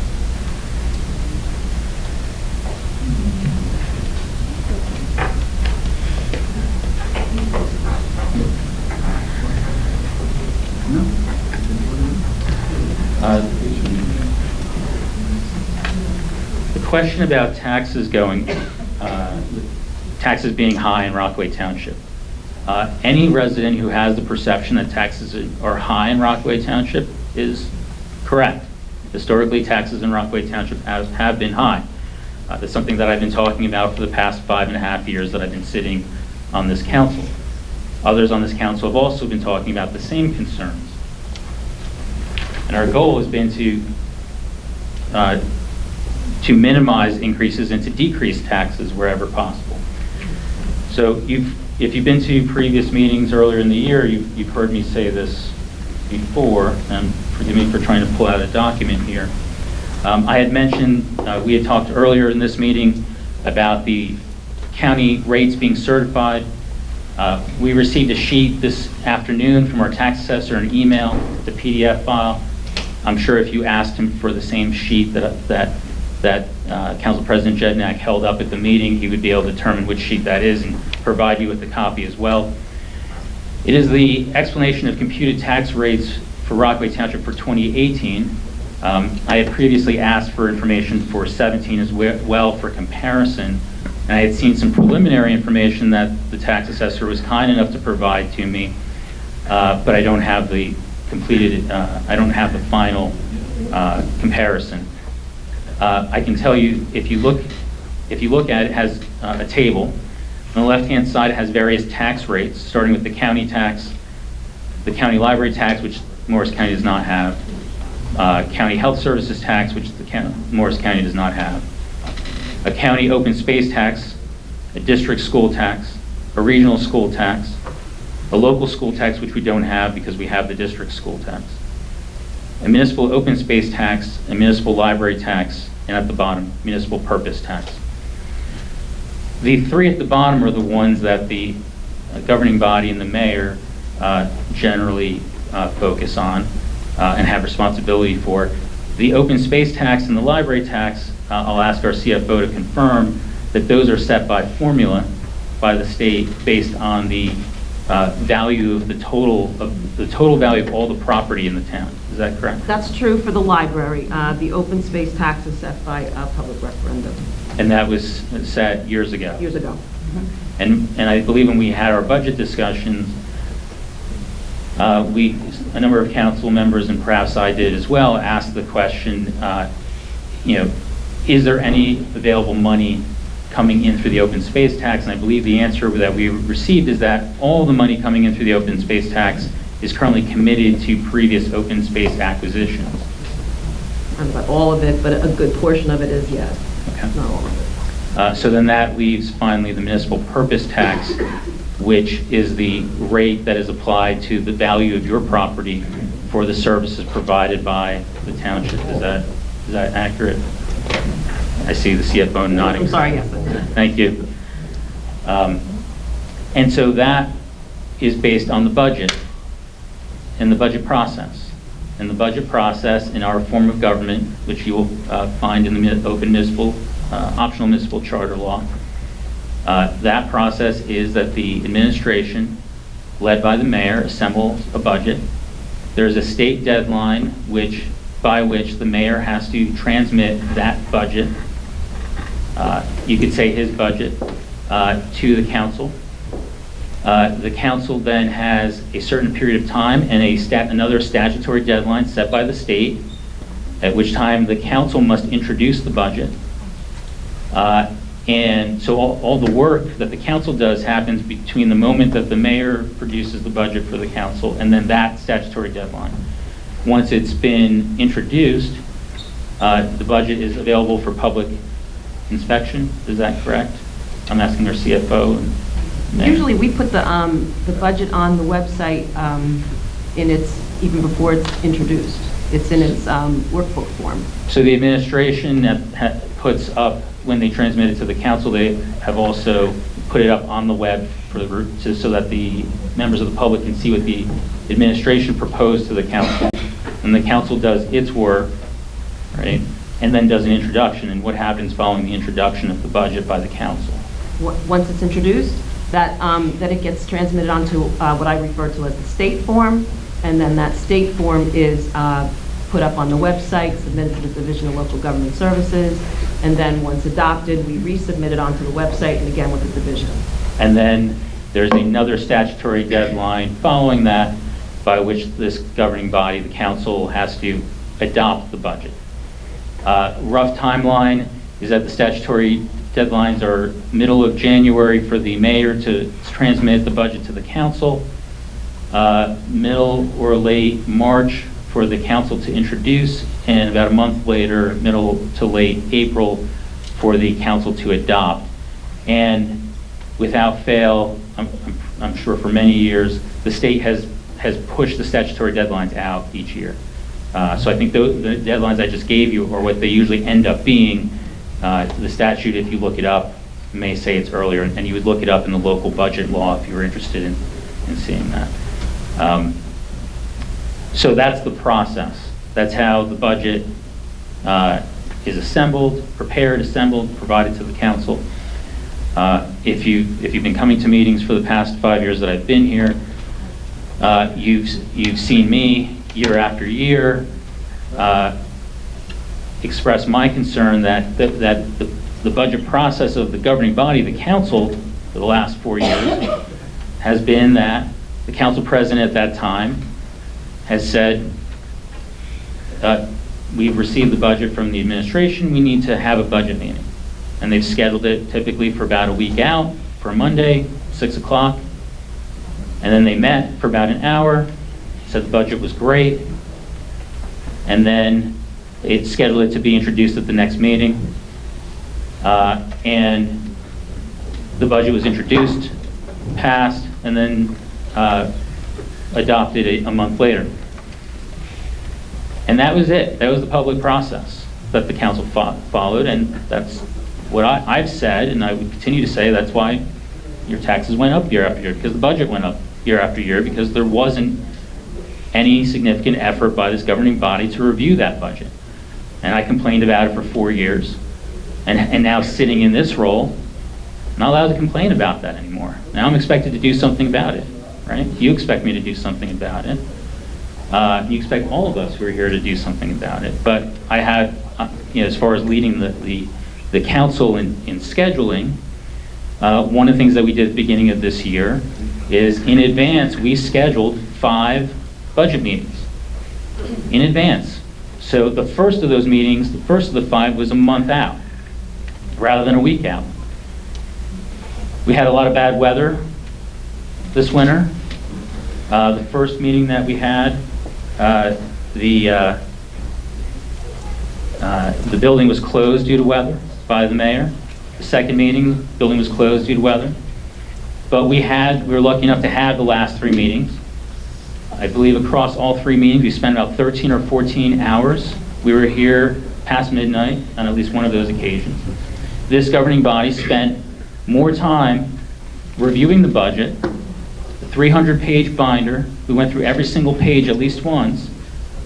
We spent more time this 1 year going through that budget than at least the last 4 councils that I observed spent collectively. And as a result of that review, and we met with the administration and with all of their department budgets, we were able to find more than $1 million in savings. And we passed a significant portion, over $800,000 worth of those savings, back to you, the taxpayers. So when you look at, if you were to ask the tax assessor for a breakdown of the rates, what you'll see is that the dollar amount on which the municipal purpose tax is based went down, and therefore your rate went down as well. Why your individual property tax might have gone down or up or not changed is something that you have to look at all those components, including the county, the schools, and the open space components. But that breakdown is easily provided by the tax assessor, and you can see where the savings is from the, we're close to the public, ma'am. So this governing body cut taxes for the first time in quite a while. Your taxes, I'll wait. I will wait. Excuse me, we're close to the public. We're close to the public. The question is, why are taxes high? Right? Excuse me. The question was, why are property taxes high? And the answer is lack of process over the last 4 years. We instituted a process, we followed that process, and we were able to find more than $1 million in savings, and we made sure to pass that on to the taxpayers. Councilmember Kelly, do you have something you wanted to say? Thank you very much for that, and I think the mayor could maybe agree with what I may say. I hope that he did, Mr. Mayor. The question that we had was Mr. Pasquale, and Mr. Pasquale lives over on 3 Slope. And his question was, he had a $260,000 assessment and now he has a $320,000 assessment, and the tax has gone up 10%. I don't have his tax card in front of us to make that comparison, but what a lot of people don't understand sometimes is, at a particular time when the assessment was there could have been something that was caught or something that was inadvertently added to. And the tax assessor does have that ability, if they do not go into the home to do a walkthrough, they can actually pen that there's a new kitchen, there's a new bathroom, there's been improvements in there, finished attic, finished basement. Not saying that that's what had happened here, not saying that it didn't happen here, but there's usually a reason why you have a spike or a reduction in your taxes. Now, the common question that an assessor will ask before you come to him to file an appeal is, well, if his assessment's at $320,000, can you sell your house for $320,000? And most people say, well, I can sell my house for more than what the assessment is. Well, it's hard to defend that because you're actually underassessed of what the appraised value or the resale value is of your home. So a lot of people don't put that mechanism in there. It's a bitter pill to swallow, but it's factual. So that's the one thing that I think maybe Mr. Pasquale may need to review that, along with our tax assessor, who is very willing to meet with anybody to talk to. His direct line in his office is 973-983-2819. And Mr. Barak, right?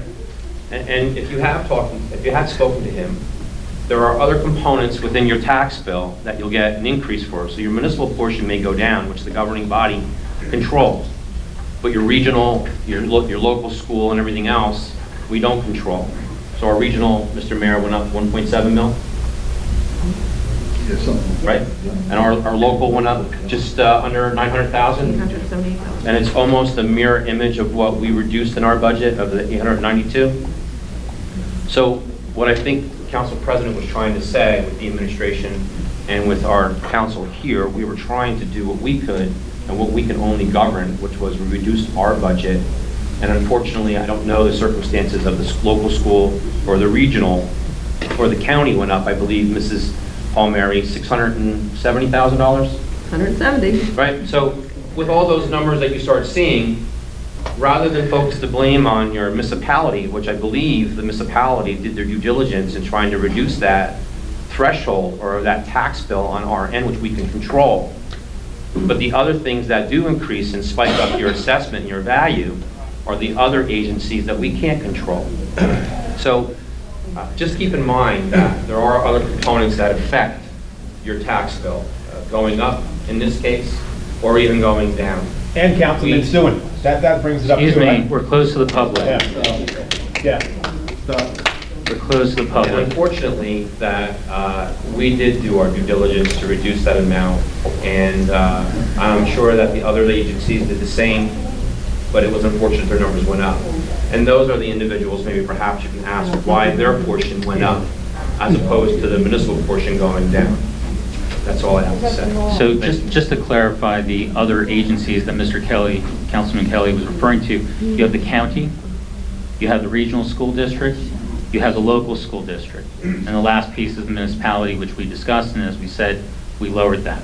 Within the municipal budget, where your dollars go, it mirrors what many business and or other organizational budgets look like. You have a salary portion, you have an operating expense portion. The bulk of the cost, the largest driver of costs, is salaries. Why'd you give a Is raise? positions. We did not give any council members raises. No, you gave the We clerk a froze salaries for council members. You gave the I'll remind clerk a the raise. members of the audience that we're close to the public. But we focused very closely on positions and salaries. And we did that because you have the cost of the salary, plus you have government health benefits and government retirement benefits, and those are not insignificant. They're much more generous than what the private sector has. This is not news to you. So that is why we focus so closely on that. And so with that, I will stop speaking. Mr. Mayor, would you like to say something? Yeah, please. Mr. Kelly was spot on. But there's more factors that went into this. Regarding your taxes, there are two assessments. We have assessment every few years, that's where they go into your house and they assess all the stuff that you got done. They look at what you have there and they have a tax rate. This last assessment, and I have to address Mr. Di Pasquale's thing that he spoke to me and I didn't give many answers, is that This assessment, they went around and took what the house values were, what houses sold around the area. So what, from my understanding, is, we'll say the house was valued at $325. My house on Perry Street is valued at $347. So this is a house on Slope in Crestmont for $325. So, like Mr. Kelly said, what is the value on a house on Slope Drive in Crestmont? Is it $325 or is it a lot more? So, it's a lot more. And then we spoke about, past taxes. So I had the tax bills on me. I looked back and, people 3 or 4 years ago were down $1,800. Mr. Pasquale told me that his taxes went down $1,800 a couple of years ago, and now it went up $900. So a couple of years back, his house was worth $278. Like my house was worth $309, whatever it was, tax assessed. Now it went up to $347. His went up to $325. And a lot of you are going to see that with your tax bill when you get it. You're going to see that you went up either $25,000, $50,000, $80,000. But the tax rate dropped. So you might pay a little bit more, you might pay a lot more, you might pay a lot less, just depending on what it went up. And it's all in the cards. So hopefully that the assessment that we got, what I was looking at, 50% of the town is going to go up, 50% of the town is going down. So some of you are saving up to $2,000, some of you are saving $100, some of you paid $5, I'm paying $600 more too in my area, and it's because of the reassessment. Now the council, what they cut was $66 for $325,000, which consisted of 3 police officers, 9/11 dispatchers, and that's good. We saved money, but we're all here talking about police officers on King Street and Mount Pleasant Avenue. And what Mr. Kelly stated about all these other things is that every other entity, the schools are involved. Now, for the last 6, 7, 8 years, what did the school systems go up? They came in at 0, they came in at higher or lower. The school systems went up every year. County stayed flat for a couple of years. And for the last 2 years, we stayed flat. I submitted 2 0% budgets, one this year, one last year. So we're all in this together, and as Mr. Jodiak said, and Mr. Kelly said, there's a whole bunch of other entities that we have to look at. We're paying 26% on our tax bill. These guys really don't have a lot to play with on the budget. At a $40 million budget, they're going to get to play with 11, 12%. Everything else is contractual, like you said. So it's a lot harder to manipulate the money that we have to run the business as opposed to everybody else. So when you look at your tax bill, look at that statement on what portions that you're paying your bill on, and then you'll understand. Thank you. Okay, I'm just going to clarify one point with regard to the positions that the council cut from the budget. They were all vacant positions. Any of them vacant for more than 1 year. Yeah, the sergeant was vacant, but the 2 officers left in December 17th, 2017, and we were in the process of hiring 2. But we don't need to get that in here. We can talk about that later. Okay, well, if you want to move on, I'll move on as well, Mr. Mayor. Okay. Mr. Kelly had something he wanted to And I just wanted to add to the mayor on that. And the other thing that the residents and taxpayers should understand too, when our tax assessor does, basically it's 25% of the amount of homes. We have 10,000 homes that we have in Rockaway Township, residential-wise, and then the business end of it is kind of have a different formula there. But he tries to do 2,500 homes a year in addition to what we have in the assessment. And primarily what this does, because our rate being so low, we're now vulnerable for the appeals. And I know the mayor can agree when we had the appeal back in 2011 with regard to the mall and other things that had taken place. It's a pretty big, heavy payout, bond money, and then we pull that out there and give it away for the period of time. So this, in the sense of being proactive and keeping an equalization of the values of those properties on a yearly basis, and we just did that $65,000 contract at the last meeting, to go in there and have a company do those reevaluations and assemble everything to make it correct. It does save us in the long run in regards to appeals, the ability to win them. It minimizes dramatically the filing of appeals. The homeowner that gets that assessment of the increased value, you just increase the equity in your home. Again, it's a bitter pill to swallow. However, it's a necessary tool to minimize those impacts, and we all have it. Thank you.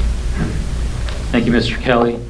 The question, I heard someone, well, a couple of things. With regard to the ongoing litigation that with the mayor suing the council, that litigation is ongoing. The council did not choose to enter into that. We are the defendants in that litigation, and the attorneys that were discussed are the defending attorneys. I asked last week if any of the attorneys, either for the mayor or the council, had submitted any kind of invoices to the township for any kind of payment. And I have heard, and the response I received, I believe on Friday, was that no, they had not submitted and not been paid. So I don't know where the $65,000 number comes from. But there's a resolution that this governing body passed for the authorized attorneys to represent the council. The hourly rate is there.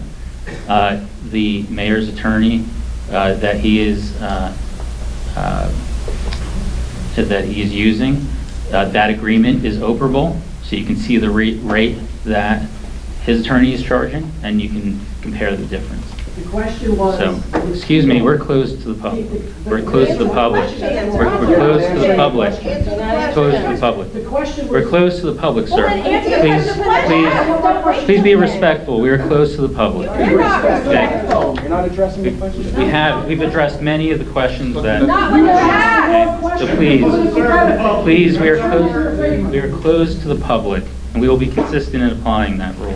Be consistent when you answer my Excuse me. We are closed to the public.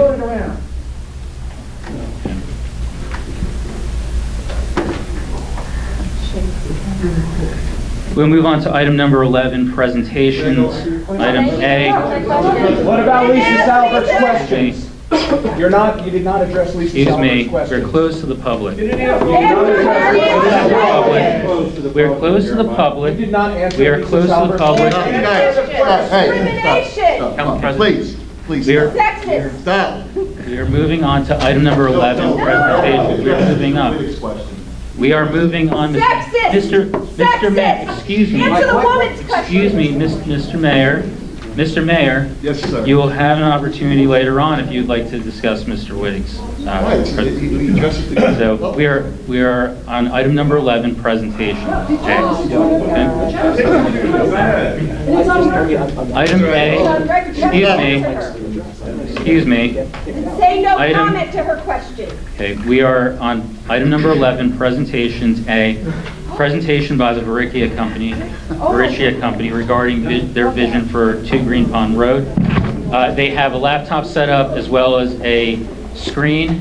Are you guys set up technically? Do you want to pull open the screen, please? Shame. Everybody should walk out on him.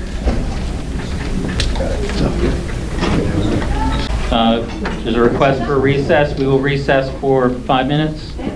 We will reconvene at 9:35 p.m. Since this is recess,